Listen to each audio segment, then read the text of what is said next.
First off, we got my TAC R71. Pretty easy.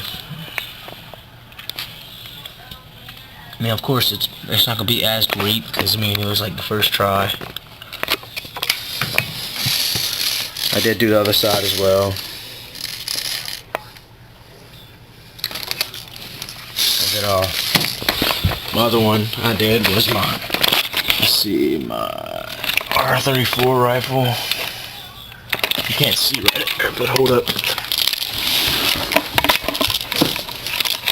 There you go. Yeah.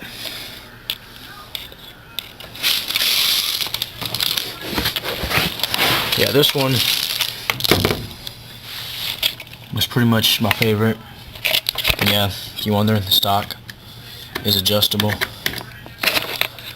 Yeah, pretty much a good job even on the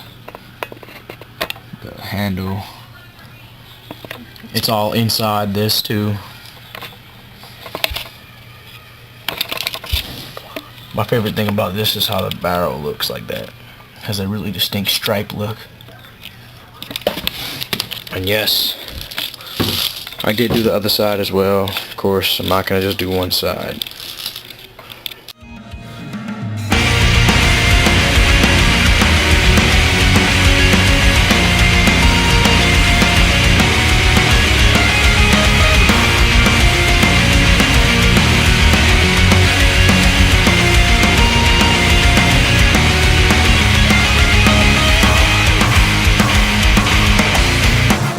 Further deeper, I know you're out to